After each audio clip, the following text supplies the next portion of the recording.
Back on Sports Bit Betting Insight today, big game breakdown continues. The night game on Christmas on NBC, Broncos and the Chiefs. Chiefs 3 with some juice, or 3.5, 37.5 the total. It's 8-6 against 10-4. Chiefs win, they're in. Chiefs were getting 3.5 the first meeting. Remember, they won that epic game 30-27 in overtime, 24-24 in regulation. Total offense, 464 to 273 for the Broncos. Yards per play, 6 for Denver, 3.6 for Kansas City.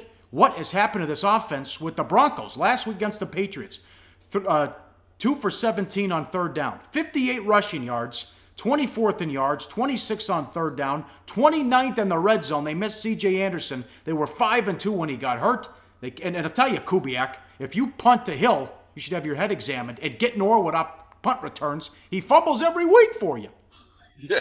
Okay, let's go back to that first meeting for a minute, because if you remember, Denver led by 8 with like 15 seconds left. And KC got the almost tying touchdown, the tying 2-point conversion, and then won in overtime after Kubiak made the ill-fated decision to attempt, like a 60-yard field goal or something. And then KC had the good field position, got a couple of first downs, and boom, got the game-winning field goal. You can make an argument that Kubiak gave that game away. But you talk about the missing C.J. Anderson. They do. There are a lot of issues, and not just the chemistry issues that we all heard about with the locker room problems. The offensive line hasn't played well for Denver. They haven't played well basically in the better part of the last 2 months. They were decent early in the season. They have declined in recent weeks. And man, these receivers, there's a lot of guys that like these Broncos receivers right now. I don't know right now that KC doesn't have the better receiving core. Denver's receivers have the dropsies. And with KC, you got Jeremy Maclin healthy now. You got Travis Kelce making plays downfield. You got Tyreek Hill healthy. I'm not going to say that Denver has the better weapons. They don't. They certainly haven't shown it. KC's got to run the football here. The Broncos, number 29 against the run. But, the pass defense has been pretty good, Paulie. Okay, so this is what we talked about earlier in the week. The pros say Denver's going to show up, but these are the same guys who are betting Cleveland every week. I don't think they show up, because I think there's something to this offense, defense, and the fighting and the back and forth. But I think it's Seattle part 2, which is the defense has been on the field for a ridiculous amount of plays because the offense keeps going 3 and out. They're ticked off. The first half is very important. And I know Andy Reid likes to go conservative when they get the lead. If they get the lead in this one, I don't think he'll do it. I think he'll try to extend the lead.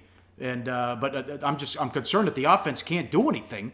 And the fact that they're fighting back and forth, and the defense has been on the field for so many plays. The defense, though, has led the league in only 10 touchdown passes. They've been excellent there, but as you pointed out, you can run the ball on them, 29th against the run. Yeah, Denver has allowed the 10 TDs all year. They have the most sacks in the AFC, 40 sacks. Von Miller, 13.5 of those. Denver gives up the second fewest yards per game. They rank in the top 5 in scoring defense. We know how good this defense has been. And Kansas City, 2-8 against the spread, the last 10 at home.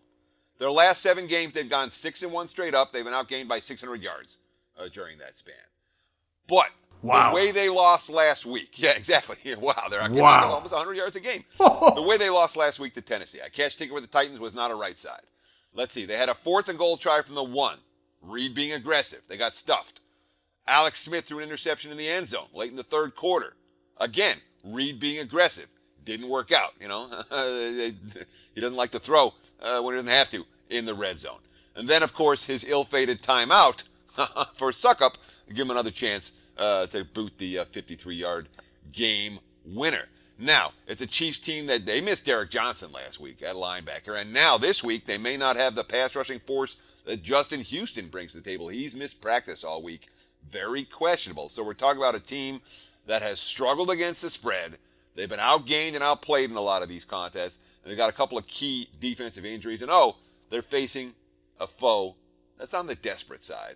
Yeah, I don't think I'm going to lay with KC in this one. Hey, guys, for the full video, go to sbrpicks.com. Go to sbrodds.com. Browse, compare, and shop live odds available at top online sportsbooks.